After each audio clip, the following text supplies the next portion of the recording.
France TV.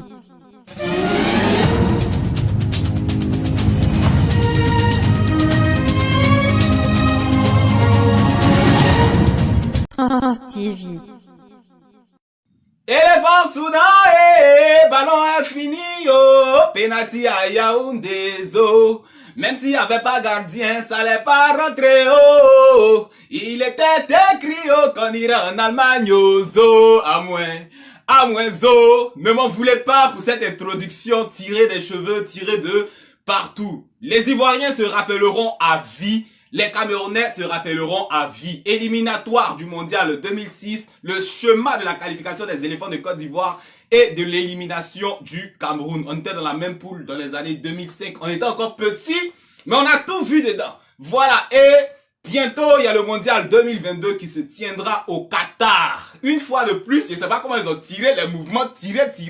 Côte d'Ivoire, Cameroun, encore dans la même poule. Techniquement, il y a une seule équipe qui doit passer. Côte d'Ivoire, Cameroun, après il y a Malawi et puis Mozambique. Bon, eux, ça va trop compliqué. Allez donner les 5-0, les 2-0 et puis on passe. Mais tout va se jouer entre la Côte d'Ivoire et Cameroun. Voilà, sur les réseaux sociaux, quand Ivoiriens et Camerounais s'attrapent, c'est chaud.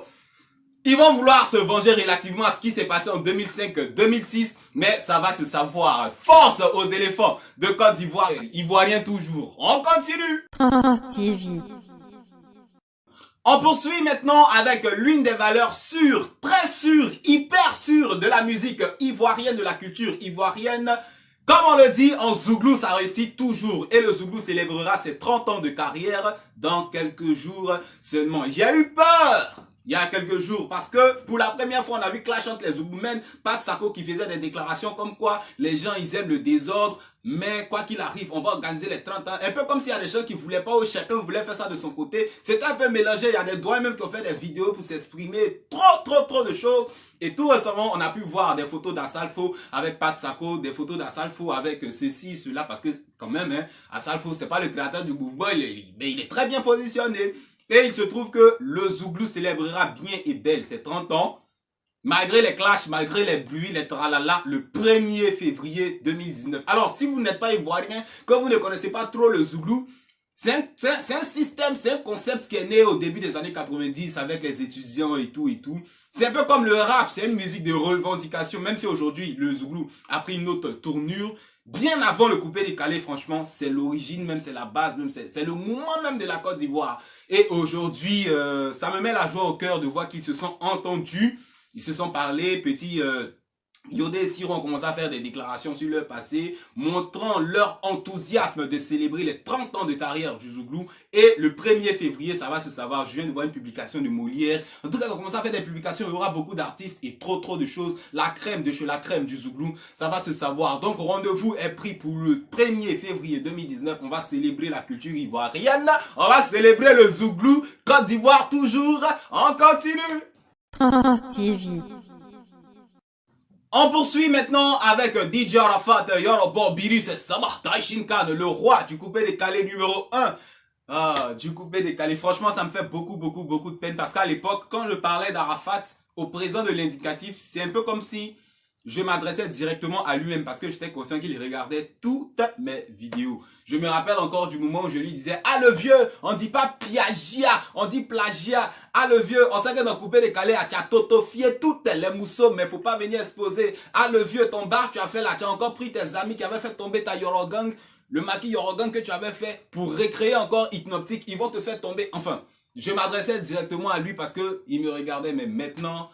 C'est vrai, on fait des vidéos, on essaie de faire vivre le nom, l'image, les œuvres d'Arafat, mais c'est compliqué. Mais bon, l'histoire parle d'elle-même. En effet, les faits réels et l'histoire ont encore donné raison à l'influence, à la suprématie de DJ Arafat en Afrique subsaharienne. Toujours numéro 1, même mort, l'animal reste agressif, dangereux, très dangereux. Alors, le mardi 21 janvier 2020, Facebook a organisé un événement à Paris qui s'est intitulé Cérémonie Focus on Africa by Facebook. Je répète, c'est un événement qui a été organisé par Facebook directement depuis Mark Zuckerberg. L'information vient d'en haut, en haut, et il s'est trouvé que DJ Arafat, quand bien même il est mort depuis maintenant bientôt 6 mois, est toujours le numéro 1 en Afrique subsaharienne. Et en 2019, le sujet qui a beaucoup fait parler en France, c'est bien évidemment la mort de DJ Arafat. Record de hashtag sur les réseaux sociaux, c'est record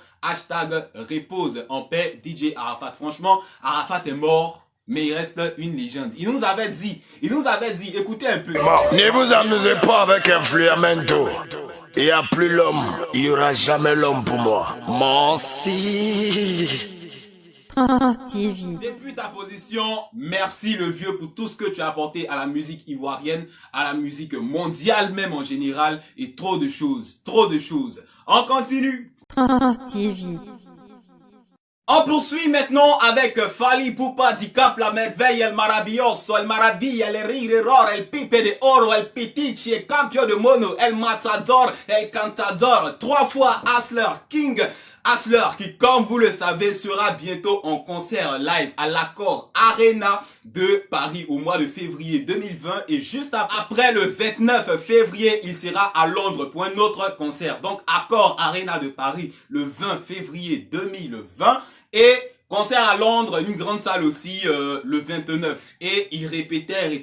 Vous connaissez Fally, assez d'albums. J'ai pas envie de dire 4 albums, 5 albums, parce qu'il fait des albums triples. Des albums en double. Et il était en répétition. Et puis lui-même, il s'est arrêté. Il dit, mais attends, quand même, j'ai trop de tubes. Je vais chanter quoi pendant mon concert? Ça doit être aux fans de choisir les titres et écouter la proposition que Fally Ipupa Dicap la merveille a fait à ses fans. Et on revient. Envoyez-moi la liste des chansons que vous aimeriez que je chante le 28 février à Bercy et à Londres, bien sûr. Envoyez la liste de toutes les chansons, vos chansons préférées pour le 28 février à Paris, Bercy, Accor Arena.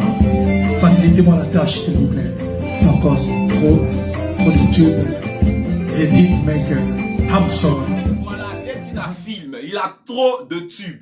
Pas des chansons, des tubes. C'est-à-dire des chansons qui sont sorties du lot. Donc ce sera aux fans de Fally Ipupa d'aller peut-être dans les commentaires pour définir les chansons qu'ils ont envie d'entendre le jour de son concert. Voilà. En tout cas, maximum de soutien à Fally Ipupa Dicap la merveille. Si vous n'avez pas encore pris vos billets, allez les prendre sur internet. Je crois que les espaces chic VIP ont déjà été pris, tout est bouclé. Il reste la grande fosse là.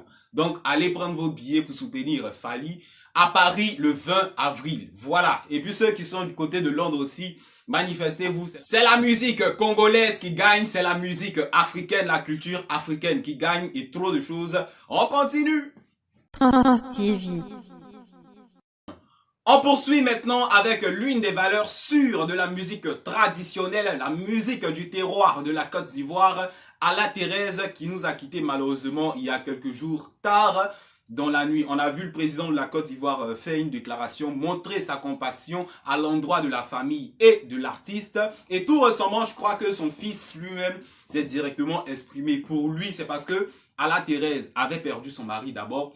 Elle parlait seule souvent, elle prononçait le nom de son mari seul, quand bien même il est mort, elle dormait seule dans le lit conjugal et elle avait à elle seule la charge de s'occuper de toute la famille, toutes les charges familiales lui revenaient. Son fils estime que c'est tout ça qui a tué sa vieille mère, Alla Thérèse. Bon, force est de constater quand même, on est triste certes, mais elle a vécu. Elle a longtemps vécu, voilà. On jalouse même l'âge qu'elle a atteint. Parce que maintenant, les gens ne disent pas, elle a vécu. C'est, voilà, elle est partie, mais bon, elle a vécu. Voilà, on va pas accuser Goumet. Parce que de toute façon, on explique les choses. C'est comme si elle avait Goumet et puis le Goumet l'a emporté. C'est comme si elle avait trop de problèmes. Non, elle a vécu, c'est une mort naturelle. En tout cas, que son âme repose en paix et beaucoup de courage à la famille. TV.